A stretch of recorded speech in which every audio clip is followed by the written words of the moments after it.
특별히 찬양 누가 하는가라는 제목으로 함께 말씀을 나누고 싶습니다. 여러분 오늘은 지난주에 이어서 에베소서 1장 3절로 14절 말씀을 가지고 말씀을 나누는 두 번째 시간입니다. 여러분 지난주에 우리가 찬양을 하고 하나님께 감사를 표해야 하는 것인가, 그 이유가 바로 3절에 나와 있다고 말씀드렸습니다. 하늘에 속한 모든 신령한 복을 우리에게 주신 하나님께 우리는 감사와 찬양을 드릴 수밖에 없다. 그리고 하나님께 감사와 찬양을 드리는 존재로 우리를 만드셨다. 이렇게 말씀드렸습니다. 하늘에 속한 모든 신령한 복, 하늘에 속한 성령께서 나눠주시는 복을 우리에게 이미 주셨다라고 얘기를 하고 있습니다. 여러분 그래서요, 사도 바울은 그 격정의 마음, 너무나 감격과 감사의 그 넘치는 마음으로 3절 처음을 그냥 이렇게 논리적으로 묘사하는 것이 아니라 찬송하리로다. 먼저 어떻게 하나님의 사랑을 얘기할 때 우리가 그냥 처음부터 눈시울이 붉어진다든지 아니면 그 어떤 먹먹한 가슴에 이렇게 막 말을 잇지 못한다든지 마치 그런 것처럼 사도 바울은 찬송합니다. 여러분 찬송하십시다. 하나님 그분은 찬송 받으시기에 합당하십니다. 그러면서 하나님이 어떤 분이신가? 우리가 왜 찬송을 할 수밖에 없고 하나님께 감사를 드릴 수밖에 없는가라는 것을 계속 얘기하고 있습니다. 여러분 오늘은 그 두 번째 시간으로 그러면 제가 제목을 찬양 누가 하는가라는 이런 제목을 정했습니다. 여러분 에베소서 1장 우리가 읽은 이 3절로 14절까지는요 헬라어로는 한 문장으로 되어 있습니다. 굉장히 길죠. 그 신구약 성경을 통틀어서도 한 문장이 이렇게 긴 것은 아주 드물 만큼 그런 문장입니다. 그리고 헬라어 단어는 202개로 되어 있다고 합니다. 3절부터 14절까지가 말이죠. 여러분 이 말은요 사도 바울이 아주 뭐라고 합니까? 간결체를 좀 싫어하는 사람인가? 아니면 이 마침표를 잘 찍을 줄 모르는 사람인가? 결코 그렇지 않습니다. 사도 바울이 한 문장으로, 그 말은 긴 호흡으로 이렇게 써내려갔다는 것은 그가 감격에 겨워서 했을 뿐만 아니라 뭔가 내용이 떨어지거나 분리되는 것이 아니라 이 3절로 14절은 아주 연결되어 있다는 것을 암시하고 있습니다. 여러분 이 3절로 14절까지는요 너무너무나 풍성한 내용들이 등장합니다. 그래서 어쩌면 제가 이 3절로 14절만 가지고도 한 5번에서 10번 정도의 설교가 충분한, 그렇게 말씀을 나누어도 사실은 다 나누기 힘든 그 정도로 풍성하고 부유한 본문이 바로 오늘 본문입니다. 여러 가지 얘기가 나오는데 제가 오늘은 삼위일체 하나님을 중심으로 좀 말씀을 나누고 싶습니다. 찬양 누가 하는가? 제가 결론을 말씀드릴게요. 삼위 하나님을 알고 맛보고 누리는 사람이 할 수 있을 것입니다. 그러면 우리 삼위 하나님은 어떤 하나님인가? 여러분 그냥 막연하게, 여러분 그냥 일반 종교에서는요 자기들이 섬기는 신 혹은 자기들이 신앙하는 대상이 그렇게 중요하지 않아요. 인격적인 신도 거의 아니고 어떤 두려움에 아니면 막연하게 이런 게 많기 때문에 자기들이 섬기는 신이 어떤 분이고 성품이 어떻고 이런 거는 큰 관심이 없어요. 무조건 그냥 간절한 마음으로 정성을 다해서 어떻게 그냥 막무가내로 막 이렇게 하면 자기에게 복을 준다. 이런 마인드가 많죠. 그러나 여러분 기독교는 우리 생명의 종교인 우리 그 하나님을 믿는 우리는 여러분 그렇지 않습니다. 우리가 정말 믿고 우리가 정말 감사하는 이 하나님이 어떤 분이신가라는 게 너무너무나 중요합니다. 우리가 하나님을 사랑합니다. 그리고 하나님을 믿습니다. 고백합니다. 그런데 이 하나님은 삼위일체 하나님입니다. 삼위일체를 그 성경에 삼위일체 하나님 이런 단어는 없어요. 근데 성경 전체를 보니 하나님은 삼위일체 하나님입니다. 근데 이 삼위일체 하나님을 나타내고 설명해 주는 몇 본문이 있지만 성경 중에서 오늘 에베소서 1장 3절로 14절이 아주 직접적이고 부유한 본문이기도 합니다. 여러분 성경 전체를 볼 때 이 삼위 하나님을 분명히 계시하고 또 잘 설명해 주고 있습니다. 여러분 초대 교회 당시에 그 이방인 그리스도인들도 있었지만 유대인 그리스도인들도 있었잖아요. 그 유대인 그리스도인들의 관심이 뭐였을까요? 이 유대인 그리스도인들은요, 소위 말해서 성부 하나님은 너무나 잘 알고 있죠. 왜냐하면 그 사람들은 구약 성경은 해박하니까 모세오경은 거의 외우다시피 했으니까 성부 하나님에 대해서는 잘 알고 있습니다. 그런데 예수 그리스도를 주인으로 영접하고 다시 말해 예수 그리스도를 메시아로 받아들이고 영접한 사람들이 바로 유대인 그리스도인들이거든요. 그렇다면 자기들은 줄곧 성부 하나님을 믿어왔고 성부 하나님은 잘 알고 있는데 도대체 우리에게 구원을 주시는 메시아 예수 그리스도는 도대체 누구인가? 어떤 분인가? 여러분 이런 그 의문 그리고 긴장 이런 게 있었습니다. 여러분 그래서 여러분 초대 교회에서부터 그리고 교회사를 거쳐서 이단 논쟁이 많았잖아요. 이단 논쟁을 통해서 그 기독교 교리가 확립된 것들이 많습니다. 삼위일체 하나님도 마찬가지입니다. 이 성경에 없던 내용이 그냥 이단과의 그냥 논쟁 때문에 갑자기 생겨난 건 아닙니다. 성경에서 너무나 분명하게 얘기하고 있지만 이단과의 논쟁을 통해서 그 아주 선명하게 정리된 것이 바로 이 삼위일체 하나님입니다.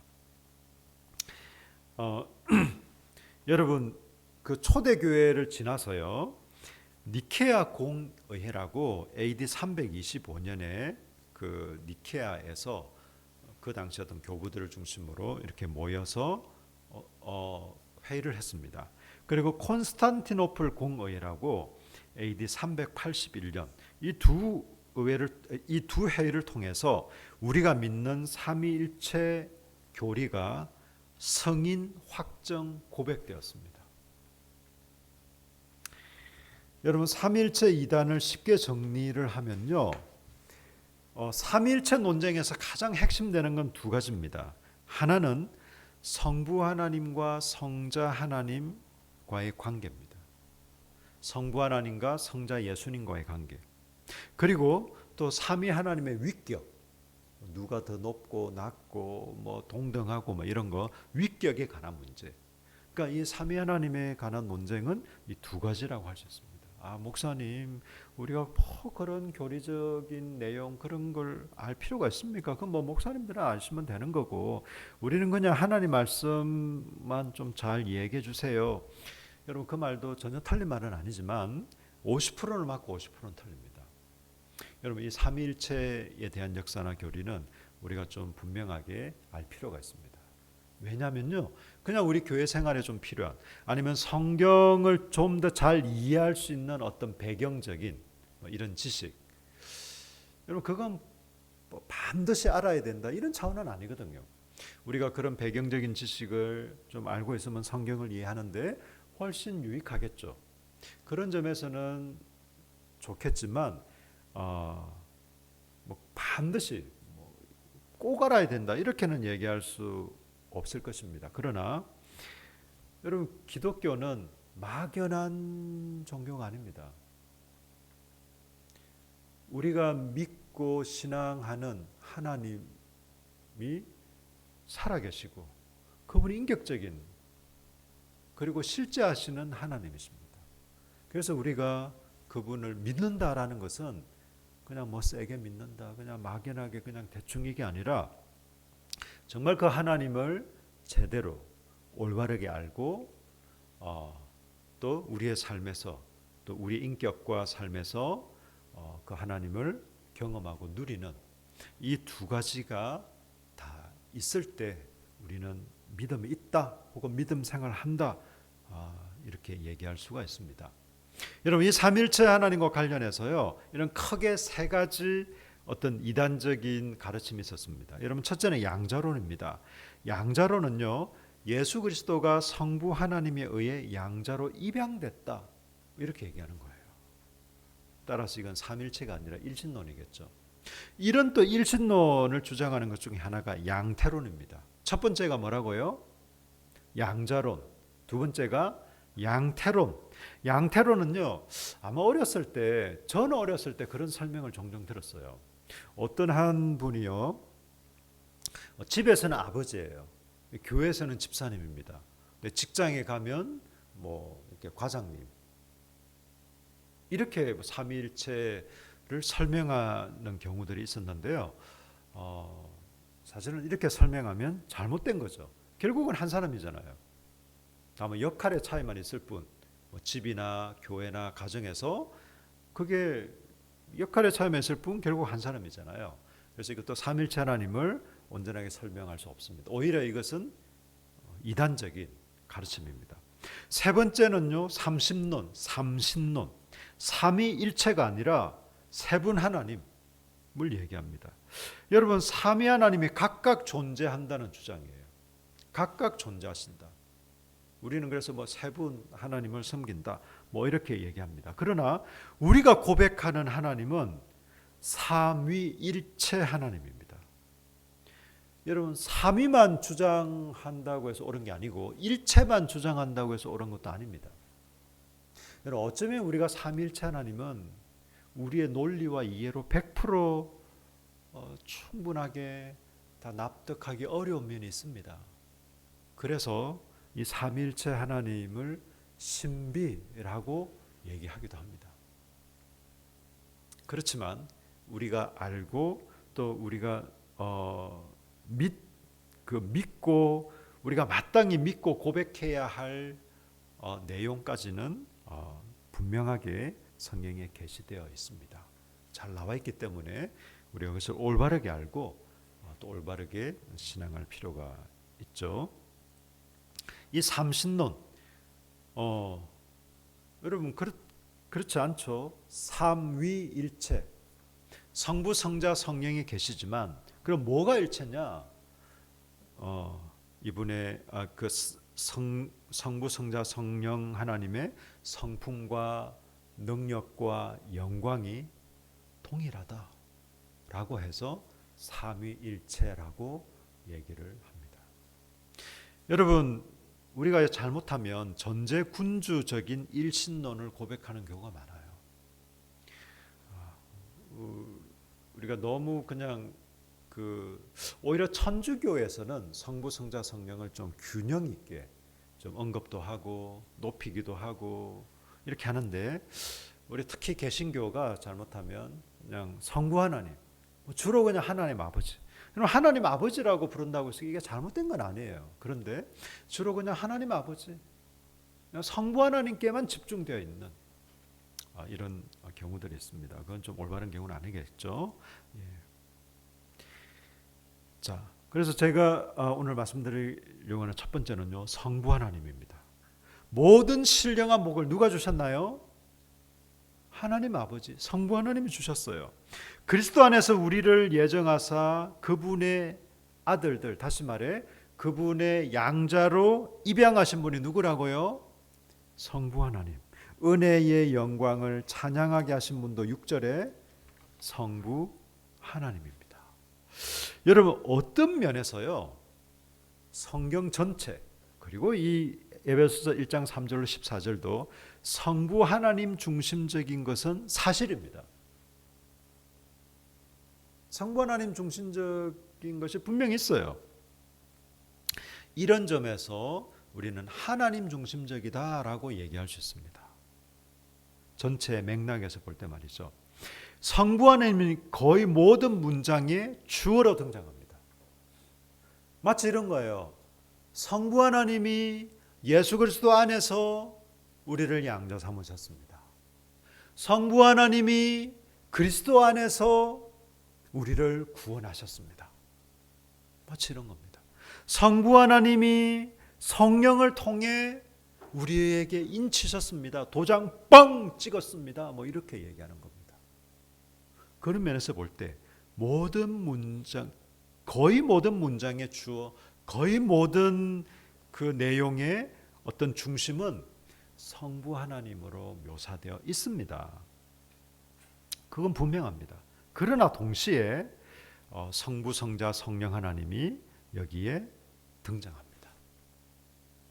거의 대부분의 대부분 문장의 주어가 성부 하나님이라고 해서 예수 그리스도나 성령님은 그냥 아웃사이더 내지는 그냥 좀 들러리 같은 그렇지 않습니다, 여러분. 예. 다분히 이런 점에서 이 본문은 하나님 중심적이며 동시에 삼위일체적입니다.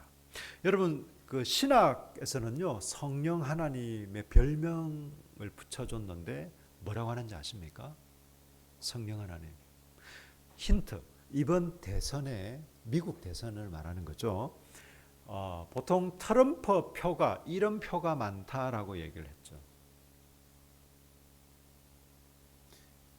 좀 숨겨진 표 뭐 이런 거 얘기할 때 트럼프 표를 뭐라고 얘기하죠?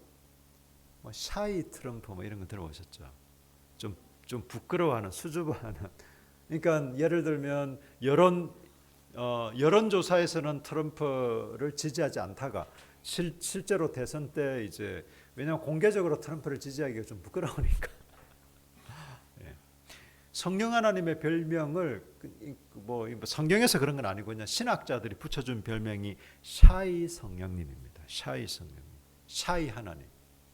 왜냐하면 성령님이 좀 부끄러움을 많이 타나 봐 이게 아니고 성령님은 거의 전면에 등장하는 경우가 별로 없어요. 심지어요 성경에서 말하고 있기를 성령을 무슨 영이라고 하는지 아십니까? 신약 성경에 이건 좀 상식적인 차원인데 성령님을 뭐뭐의 영, 예수의 영이라고 얘기합니다. 예수의 영. 여러분 그거 자체가 그냥 우리가 느낌에 좀 종속되는 듯한 느낌. 예수의 영. 네. 여러분 성령님이 하는 역할이요. 예수님의 말씀을 깨닫게 하고 예수 그리스도가 구주인 것을 나타내고 밝히는 그런 역할들을 하세요. 그래서 여러분 성령 충만한 사람은 예수 그리스도를 높이고 여러분 성령 충만한 사람은 그냥 모든 것은 이제는 성부 하나님도 아니고 성자 예수님도 아니고 성령 우리는 성령만 뭐 외쳐야 돼. 성령 받은 분 아닙니다. 아니면 너무 좀 정말 어떤 초신자 같은 그런 분이거나 성령 충만하면요 삼위 하나님을 고백하지 아니할 수가 없습니다. 삼위 하나님을 높이지 않을 수 없습니다. 특별히 우리 성부 하나님과 성자 예수 그리스도를 높이지 아니할 수가 없습니다.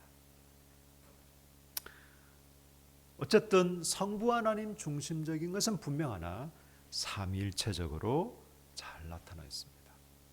두 번째 예수 그리스도, 성자 예수님. 그리스도의 피로 우리는 죄 용서를 받습니다. 속량을 받습니다. 그리스도 안에서 하늘과 땅이 통일되고요. 우리가 예정을 얻어 유업을 얻게 됩니다. 12절에 보니까 그리스도 안에서 하나님의 영광을 찬미하는 사람이 되게 하십니다. 그리스도 안에서. 여러분 그래서 사도 바울 별명이 인크라이스트 아닙니까? 그리스도 안에서, 그리스도 예수 안에서. 그리스도 예수 빼면 사도 바울은 없다라고 말을 할 만큼 그리스도 안에서 하나님은 예수 그리스도를 온 세상의 왕으로 세우셨습니다. 예수를 온 세상의 왕으로 세우셨습니다. 그리스도 안에서 이 모든 일을 행하셨습니다. 나중에 에베소서 이제 1장 또 2장 이렇게 넘어가면 나오지만 하늘과 땅을 통일시키시는 분도 그리스도를 머리로 하는 교회를 통해 하늘과 땅을 통일시킨대요. 예수 그리스도, 우리의 구원자. 그리고 성령 하나님, 약속하신 성령의 인치심을 우리가 받았고요. 성령님은 14절에 우리 상속의 보정이 되시고요. 14절에 또 하나님을 찬미하도록 합니다. 여러분 13절에 인을 쳤다는 게 뭘까요? 여러분 고대 사회에서 인은요 법률 문서의 진정성을 보장하는 이런 정명서를 얘기했습니다. 인, 도장 꾹 찍는 것을 얘기하는 거죠. 그래서 이 확실한 보장과 정명이 된다라는 거예요. 그리고요 이 보증이라는 것은요 또 담보 계약금을 말합니다. 성령님이 우리의 보증이 되신다는 것은 여러분 만약에 뭐 집을 계약하거나 건물을 계약하거나 할 때 그 보증금, 만약에 어떤 건물을 산다 근데 계약을 했어요. 잔금을 다 치르지 않더라도 보증금을 예를 들어 10억짜리 건물인데 뭐 한 1억 정도를 보증금을 걸었어요. 근데 만약에 그 주인이 나 당신한테 이 건물 안 팔 거야. 내가 잘 아는 다른 사람한테 팔 거야. 그렇게 할 수 없어요. 만약에 그렇다 한다면 엄청난 위약금을 낼 수밖에 없을 것이에요. 보증금입니다. 우리가 구원받은 사실과 우리가 하나님의 자녀라는 것을 절대로 결코 물릴 수도 없고 방패할 수도 없고 아닌데 나 그냥 지나가는 말을 한 건데 이렇게 할 수 없다라는 게 바로 이 성령께서 인치셨다. 성령께서 우리의 보정이 되신다. 이런 말입니다. 여러분 13절을 보십시오. 그 안에서 너희도 진리의 말씀 곧 너희 구원의 복음을 듣고 그 안에서 또 믿어 약속의 성령으로 인치심을 받았다. 이는 우리 기업의 보증이 되사 보증이 되신다. 약속의 성령으로 인치심을 받고 보증이 되신다. 이게 성령께서 하시는 일입니다.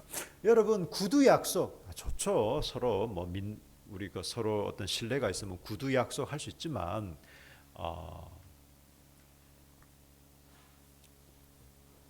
구두 약속을 물론 할 수 있지만 그것은 여러분 확실한 효력을 발휘할 수는 없습니다. 여러분 그래서 이 민사 소송의 많은 부분이요 돈을 빌려주고 안 갚고 이런 게 제일 많답니다.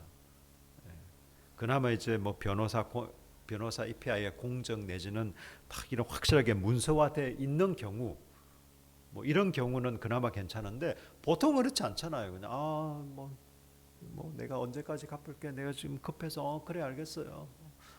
이렇게 했다가는 이제 막 빌려줬네 안 줬네 또 뭐 갚기로 했는데 왜 이러면서 이런 확실하게 여러분 어떤 거든지 뭐 집을 사든지 건물을 사든지 팔든지 뭐 하여튼 어떤 거든지 모든 거래에 가장 확실한 것은 문서 서류로 이렇게 하잖아요.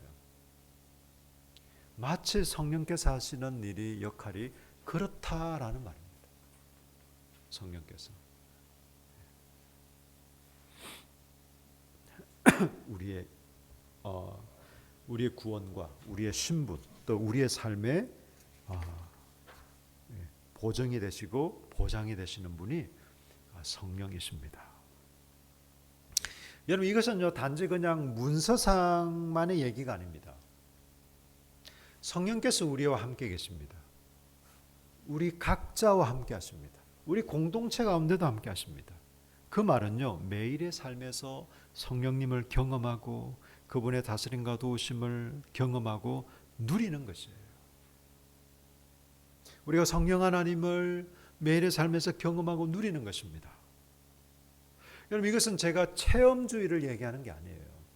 무조건 하나님을 올바르 그 성경을 통해서 올바르게 배우고 알고 깨닫고 이건 별로 중요한 게 아닙니다. 그냥 무슨 체험만 중요합니다. 제가 그 말을 하는 게 아닙니다. 정말 여러분, 우리가 하나님 인격적인 분이시잖아요. 그리고 살아계시고 실제하는 분이시잖아요. 우리가 하나님을 인격적으로 만나고 우리가 정말 이런 믿음의 삶을 살아간다는 것은 성령 하나님을 우리 개인의 삶에서 또 우리 공동체적으로 경험하고 누리고 맛본다는 것이에요. 그것이 없다면 어떻게 해?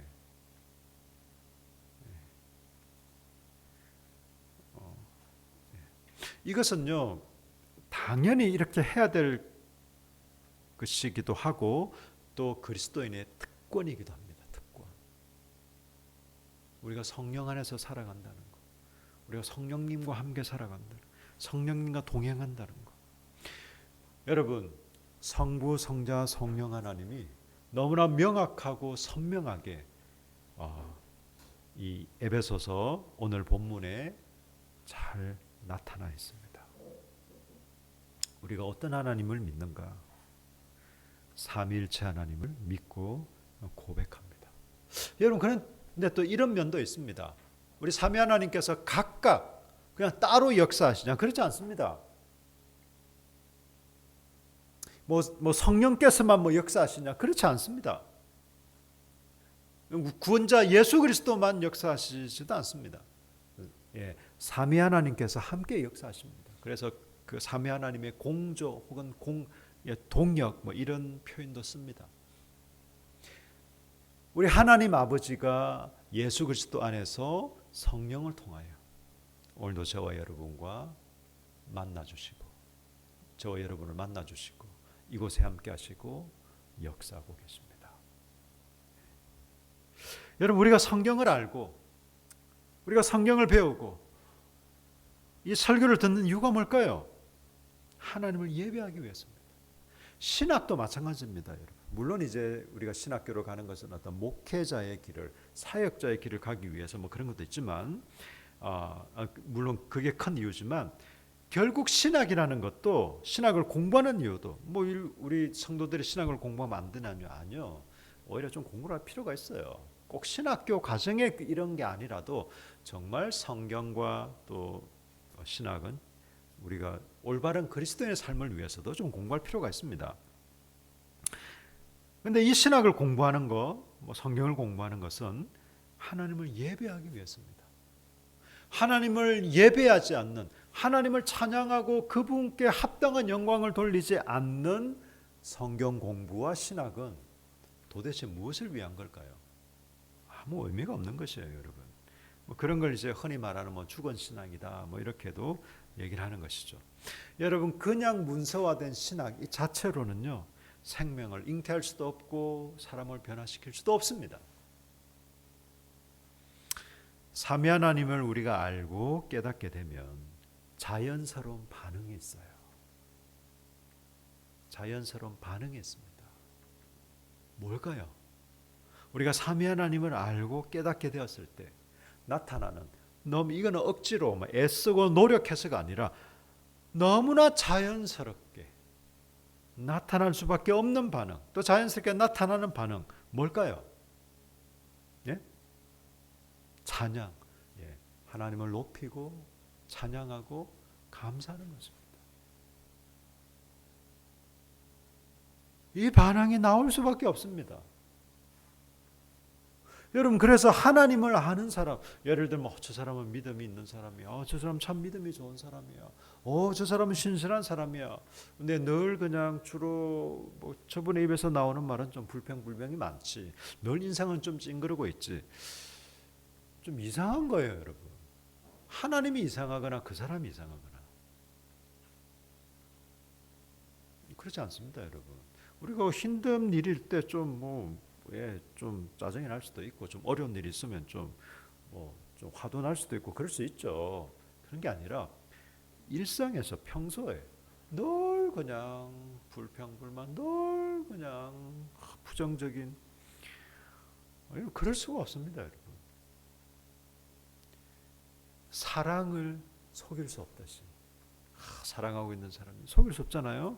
마찬가지예요, 여러분. 우리가 하나님을 사랑하고 하나님을 알아가고 믿는 이 믿음의 삶을 우리가 살고 있다면 속일 수 없는 게 바로 이것입니다. 하나님 그분을 높이고 찬양하는 것이에요. 그래서 여러분 1장 6절 보십시오. 이는 그가 사랑하시는 자 안에서 우리에게 거저 주시는 바 그의 은혜의 영광을 찬송하게 하는 것이라. 그의 은혜의 영광을 찬송하는 거예요. 이게 꼭 뭐 찬송 우리 아까 찬양했던 것처럼 꼭 이런 노래를 불러야만 된다는 것을 얘기하는 건 아니겠죠. 12절도 마찬가지입니다. 이는 우리가 그리스도 안에 전부터 바라던 그의 영광의 찬송이 되게 하려 하십니다. 14절에도 이는 우리 기업의 보정이 되사 그 얻으신 것을 총량하시고 그의 영광을 찬송하게 하려 하십니다. 하나님 찬송하래, 당신 찬송해. 여러분 그게 아니죠. 우리를 구원하신, 우리를 사랑하시는 이 죄인된 우리를 구원하시고 사랑하시고 우리를 책임져 주시고 보호하시고 이끌어 가시는, 우리와 늘 함께 하시고 동행하시는 우리 삼위 하나님, 그분을 알고 그분을 맛보고 누리면 우리 삼위 하나님을 높이지 않을 수가 없습니다. 감사와 찬양이 나오지 않을 수가 없습니다. 우리가 완벽해서 아니에요, 여러분. 우리의 삶의 지금 형편이 좋아서 아닙니다, 여러분. 우리의 상황과 여건에 상관없이 그럴 수 있습니다. 우리가 완벽한 인간이 될 수 있다는 말은 아니에요. 그런 차원의 얘기는 아닙니다. 우리가 어떤 순간이든지 우리가 하나님을 아는 만큼, 또 우리가 하나님을 알고 또 그분을 누리고 맛보기 때문에 감사와 찬양을 드릴 수 있습니다. 우리 예배 시간에 찬양 드리는 것도 마찬가지고, 여러분 일상에서 여러분 하나님께, 여러분 지금 한번 고백해 볼까요? 저를 따라서 한번 고백해 봅시다. 하나님 고맙습니다. 하나님 사랑합니다. 삼위 하나님 감사합니다. 네. 여러분 많은 말 필요 있을까요? 주절주절 그렇게 안 해도 돼요. 저는 거의 기도의 시작이래요. 하나님 감사해요. 고맙습니다. 제 아내가 정인입니다. 제가 이제 자기 전에 침대에 누워서 혹은 그냥 앉아서 이렇게 좀 마무리 기도할 때가 종종 있는데, 그때 늘 시작이 하나님 고맙습니다. 감사합니다. 사랑합니다. 제가 그날 너무너무 그냥 기분 좋은 일이 있고 그냥 너무 막 신나서 그런 거와 상관없이 제 늘 기도에 그냥 마치 그냥 미사 예우 같은 그런 거 아니에요. 좀 미사 예우 이런 거 별로 좋아하지 않아요. 제 이 기도와 고백이 주로 그런 것일 수밖에 없는 게, 제가 뭘 대단히 뭐 긍정의 아이콘이고 그래서가 아닙니다. 제가 하나님을 알고 그분을 맛보고 누리는데,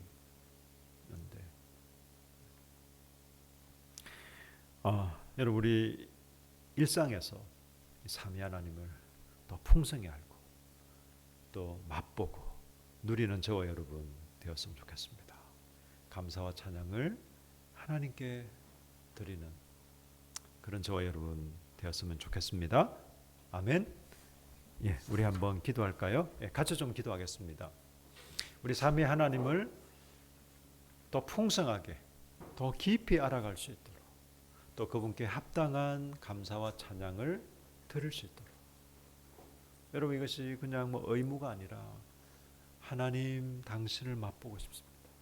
어떤 교회는요, 이 재난 지원금을 주는 교회도 있대요. 참 좋은 교회 같은데 우리 함께하는 교회는 그런 거는 야속하지만 없지만 삼위 하나님을 드립니다. 여러분, 교회가 줄 수 있는 최고의 것이 뭘까요? 재난지원금을 그 지역 주민들한테 주는 교회도 참 좋은 교회일 수는 있을 것 같아요. 그러나 그건 두 번째, 세 번째겠죠. 교회가 하나님을 주는 것보다 더 큰 게 있을 거예요. 여러분, 이 삼위 하나님을 우리가 더 풍성하게, 더 깊이 알고 누리고 나아가십시다. 좀 그런 삶을 살아갈 수 있도록 여러분, 우리 통성으로 함께 기도하겠습니다. 다 같이 기도합니다. 하나님, 감사합니다. 고맙습니다. 성부성자 성령 삼위 하나님, 말할 수 없는 그 사랑과대로 저희를 구원하시고 하나님 자녀 양자 삼아주신 하나님, 우리 주 예수 그리스도 안에서 이 일을 하셨습니다. 성령께서 인쳐주시고 보정이 되어주셨습니다. 지금도 한순간도 떠나지 않으시고 날마다 함께 하시고 위로하시고 붙들어 주시고 깨닫게 해주시고 이끌어 주십니다. 하나님 감사합니다. 삼위 하나님 감사합니다. 고맙습니다. 하나님을 더 깊이 알고 싶습니다. 누리고 싶습니다. 맛보고 싶습니다. 우리 개인의 삶에서, 매일의 삶에서, 또 우리 함께하는 공동체 가운데 이 부유하신 하나님을 풍성히 누리기 원합니다. 하나님, 우리의 이웃들에게